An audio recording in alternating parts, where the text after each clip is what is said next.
الحمد لله رب العالمين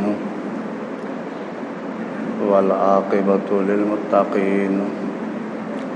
صلاة وسلاما على رسوله الكريم أما بعد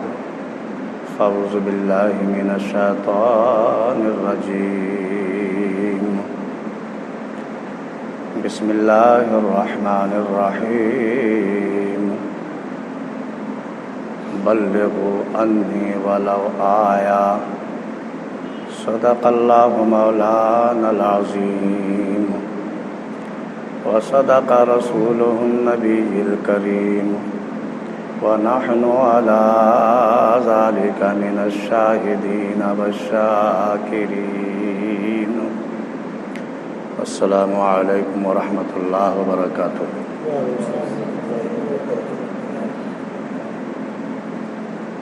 تمام تعریف اللہ کے لیے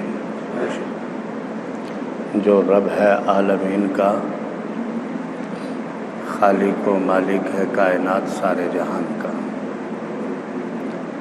اللہ کی تعریف کے بعد درود ہو جناب حضرت محمد مصطفیٰ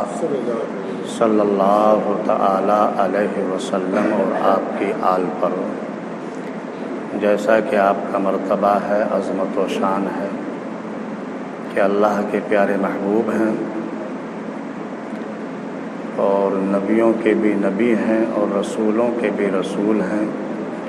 شاہوں کے تاج تاجداروں کے بھی تاجدار ہیں، کشتی ملت کے کھیونہار سب سے انوکھے اور سب سے نرالے ہیں، حضرت عبداللہ کی آنکھوں کے تارے اور عام نبی کے راج دلارے ہیں، جن کا نام گرامی جناب محمد الرسول اللہ صلی اللہ تعالی علیہ وسلم، جو 14ویں کے چاند سے بھی زیادہ روشن اور اللہ کے بعد سب سے افضل و اعلیٰ ہیں، آپ کی مقدس بارگاہ میں درود و سلام کا ہدیہ پیش کریں اور محبت سے پڑھیں اللہم صلی علی سیدنا و شفیعنا و نبینا و حبیبنا و مولانا محمد مبارک وسلم صلاۃ و سلام علیک یا رسول اللہ، الصلاۃ والسلام علیک یا حبیب اللہ، الصلاۃ والسلام علیک یا نبی اللہ۔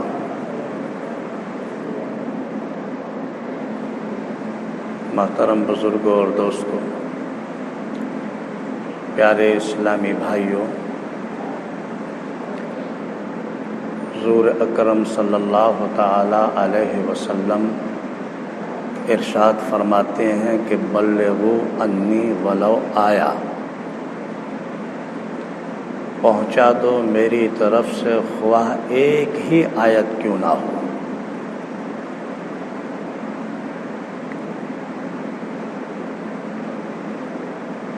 انبیاء اور رسل کے بعد آپ صلی اللہ تعالی علیہ وسلم کی امت کا ہر شخص جو ہے وہ اپنی جگہ مبلغ ہے، اپنی حیثیت کے مطابق جتنا جانتا ہو، جس جگہ ہو، وہ تبلیغ دین کا کام انجام دیتا رہے۔ بلغوا انی ولو آیا، حضور کے ارشاد کے مطابق کہ پہنچا دو میری طرف سے خواہ ایک ہی آیت کیوں نہ صحیح۔ اب ہمیں یہاں یہ جاننا ضروری ہے کہ مبلغ کے لیے کچھ باتوں کا اس کے اندر ہونا نہایت ضروری ہے۔ ایک تو مبلغ میں علم ہونا چاہیے، چونکہ بغیر علم کے اگر اسے جانکاری نہ ہوگی تو وہ آگے کیا بتا پائے گا یا خود اپنے لیے کیا پسند کرے گا، جس چیز کا علم ٹھیک سے اس کو نہیں ہوگا۔ اس لیے علم کا ہونا ضروری ہے، اور یہاں علم سے مراد یہ نہیں کہ اس کو سند یافتہ عالم ہی ہونا چاہیے، ایسا کوئی ضروری نہیں، لیکن اتنا علم ضرور ہو کہ جس بات کا وہ دوسروں کے لیے حکم دیتا ہے اس بات کو اچھی طرح سے وہ سمجھتا ہو اور اس پر عمل بھی کرتا ہو اور اس کے فائدوں سے اچھی طرح واقف ہو۔ یعنی ایسا علم اس کو ہونا چاہیے کہ میں جو بات کہتا ہوں اس میں کیا فائدے ہیں، یا جو بات کہہ رہا ہوں یہ اللہ کا حکم ہے، رسول پاک صلی اللہ علیہ وسلم کی تعلیم ہے۔ ان تمام باتوں کا جاننا اس کو ضروری ہو، حالانکہ خواہ علم کتابوں کے مطالعے سے آیا ہو یا دیندار لوگوں کی صحبت کی وجہ سے اس میں علم آیا ہو، یہ علم ہی مانا جائے گا۔ یعنی جتنا بھی اس کے پاس علم ہو اس کو علم ہونا ضروری ہے۔ یہ ضروری نہیں کہ سند یافتہ عالم ہی ہو، مگر اتنا علم ضرور ہو کہ جو بات وہ کہنا چاہتا ہے اس بات کو اچھی طرح سے وہ سمجھتا ہو اور یہ جانتا ہو کہ جو میں کہہ رہا ہوں یہ اللہ کے حکم کے مطابق کہہ رہا ہوں اور رسول پاک صلی اللہ تعالیٰ علیہ وسلم کی تعلیم کا حصہ ہے جو میں دوسروں کو حکم دے رہا ہوں۔ یعنی اتنا علم اس کو ہونا چاہیے۔ اس کے بعد اس کے اندر، مبلغ کے اندر ایک بات یہ ہو کہ وہ جو یہ کام کرتا ہے یعنی دوسروں کو حکم دے رہا ہے، امر بالمعروف کر رہا ہے، وہ نہیں عن المنکر اور برائیوں سے روک رہا ہے، تو اس کام کے کرنے میں اس کا مقصد صرف رضائے الہی ہو، خود کو اپنے آس پاس لوگوں کا لیڈر نہ سمجھنے لگے اور خود اس کے اندر ایک تکبر یا مغروریت نہ آ جائے اور خود کو یہ سمجھتا ہو کہ میں ان سب سے اعلیٰ ہوں اور بالا ہوں اور میں ہی ہوں ان سب میں سب سے افضل اور بہتر۔ اس کو اس طرح کا کوئی خیال اس کے دماغ میں نہیں رہنا چاہیے، بلکہ وہ یہ سمجھے کہ میں جو بھی کام یہ کر رہا ہوں اس سے میرا مقصد صرف رضائے الہی ہے۔ اور تیسری بات یہ کہ جب وہ اچھی بات کا حکم دے اور بری بات سے کسی کو روکے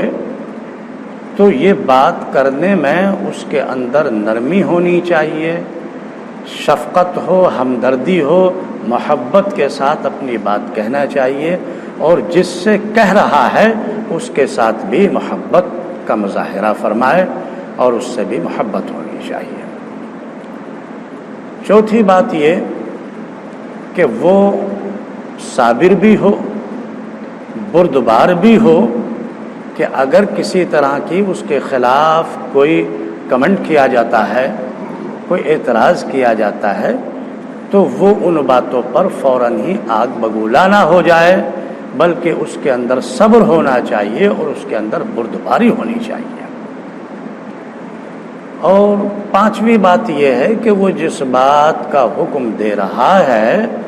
کہ بھئی یہ اچھی بات ہے، یہ اللہ کا حکم ہے، یہ رسول کی تعلیم ہے، اس پر عمل کرو، اور یہ اللہ کے حکم کے خلاف ہے، رسول پاک صلی اللہ علیہ وسلم کی ناراضگی کا سبب ہے اس بات کے کرنے میں، اس سے رک جاؤ، یعنی اچھی بات کا حکم دے رہا ہے اور برائی سے روک رہا ہے، تو ان باتوں پر وہ خود بھی عمل کرتا ہو، یعنی وہ خود بھی اس بات کا عامل ہو اچھی طرح سے۔ تو یہ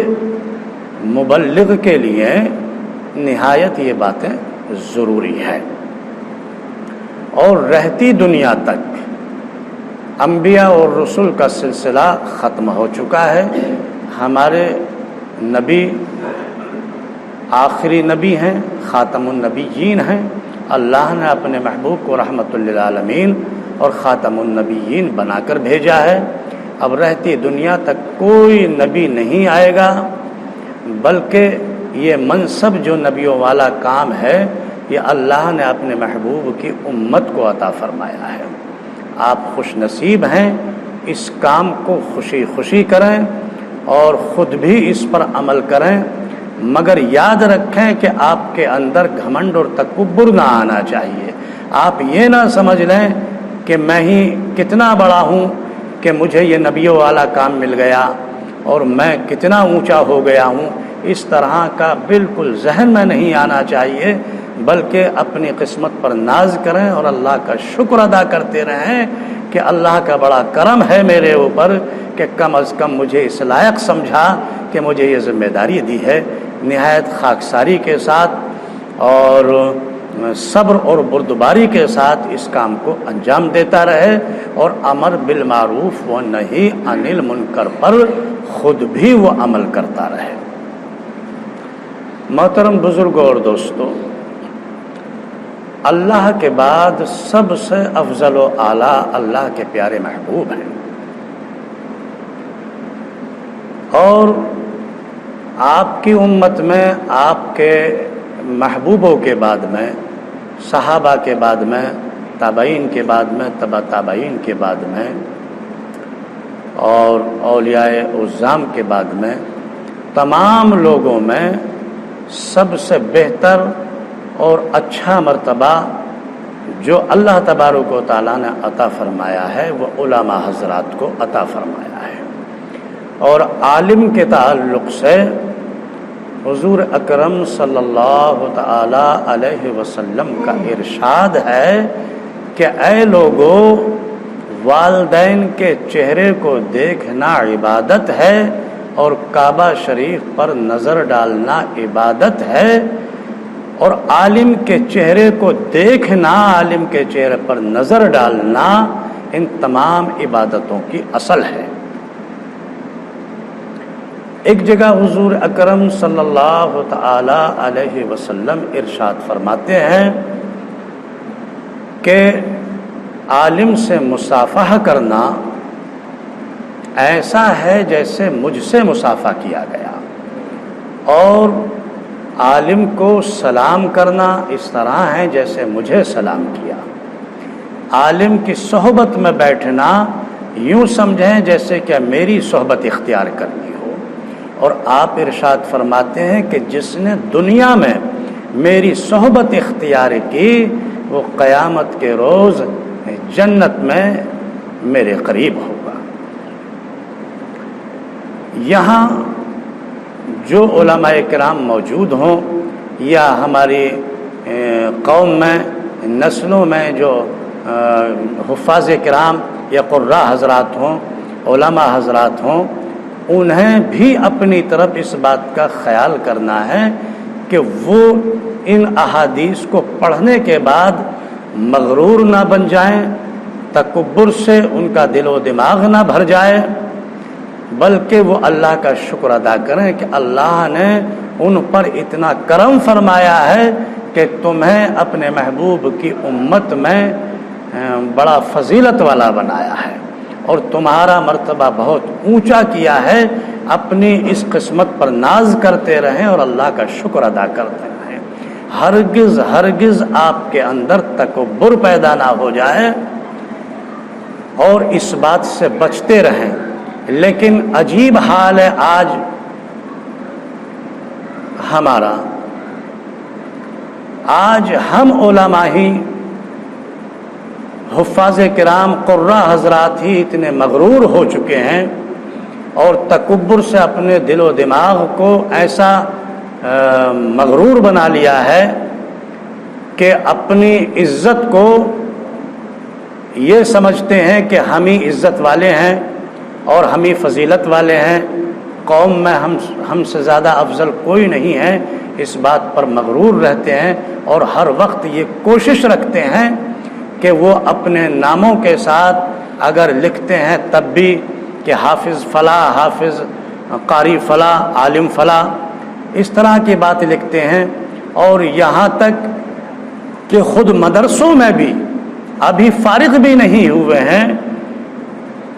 اس وقت ہی یہ لکھنے کی مشق شروع کر دیتے ہیں کہ اپنے ناموں کے آگے یہ لکھنا شروع کر دیتے ہیں کہ میں حافظ فلاں، قاری فلاں اور عالم فلاں، اور جب کسی سے تعارف کراتے ہیں تو اس وقت بھی تعارف وہ اس طرح سے کراتے ہیں کہ اپنا نام بتانے سے پہلے حافظ، قاری، عالم فلاں فلاں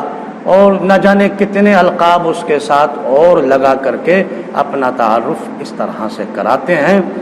اور اللہ تبارک و تعالی ہمیں عمل کی توفیق دے اور ان تمام تکبرانہ عمل سے بچنے کی توفیق دے۔ آج جو ہمارے بڑے بڑے علماء ہیں، مقررین حضرات ہیں، ان کی تو حالت یہ ہو چکی ہے کہ جب ان کا نام پوسٹروں میں لکھا جا رہا ہے تو جب تک ان کا نام میں اچھا خاصا پوسٹر کا ایک حصہ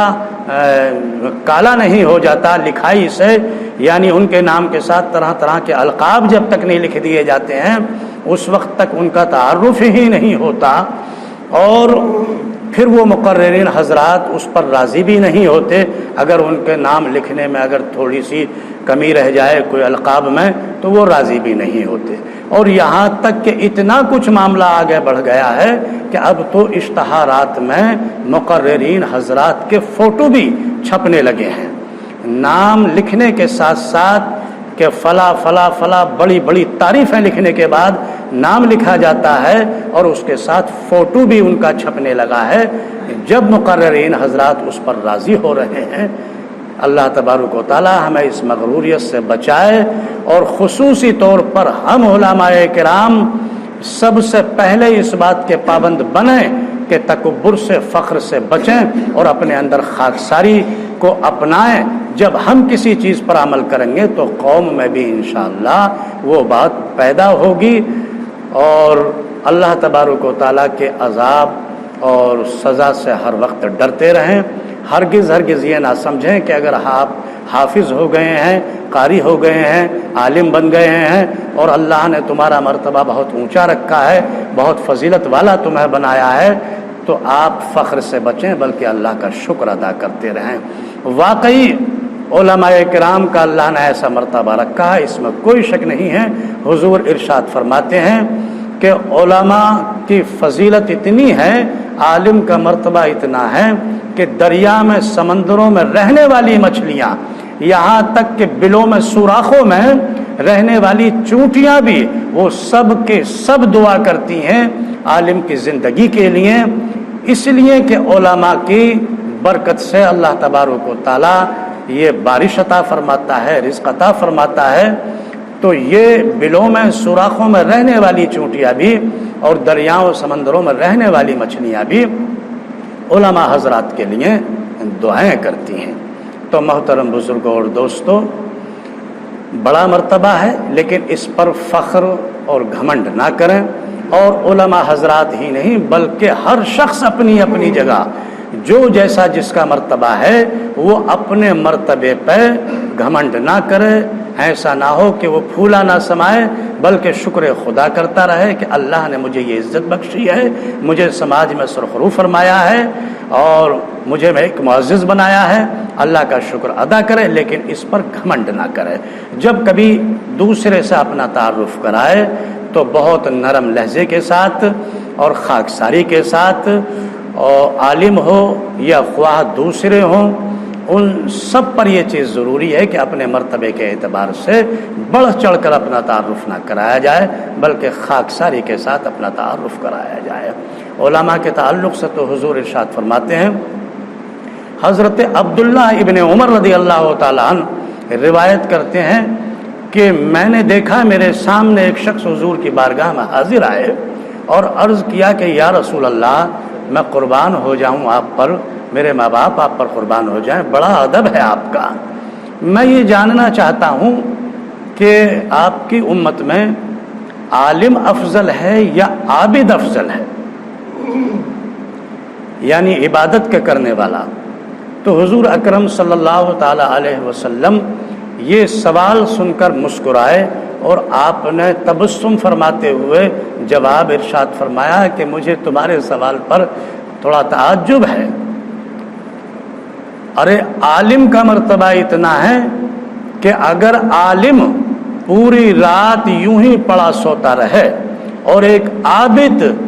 عابد پوری رات عبادت کرتا رہے، بلکہ رات بھر نہیں اگر سینکڑوں ہزاروں رات بھی وہ راتوں کو جاگ جاگ کر عبادت کرتا رہے تو عالم کے مرتبے کو نہیں پہنچ سکتا، وہ عالم سے اوپر نہیں ہو سکتا۔ اس لیے عالم کا مرتبہ بہت اونچا ہے۔ میں پھر یہی کہوں گا کہ میرے علماء حضرات یا اور بھی جو کوئی ہیں وہ اپنے مرتبوں پر فخر نہ کریں، تکبر نہ کریں، بلکہ اللہ کا شکر ادا کریں۔ اللہ نے جس کو جتنا مرتبہ بھی دیا ہے، جتنی بھی عزت بخشی ہے، وہ اس عزت پر اللہ کا شکر ادا کرتے رہیں، اور ہرگز ایک خود کو مغرور نہ بنائیں، بلکہ خاکساری کے طور پر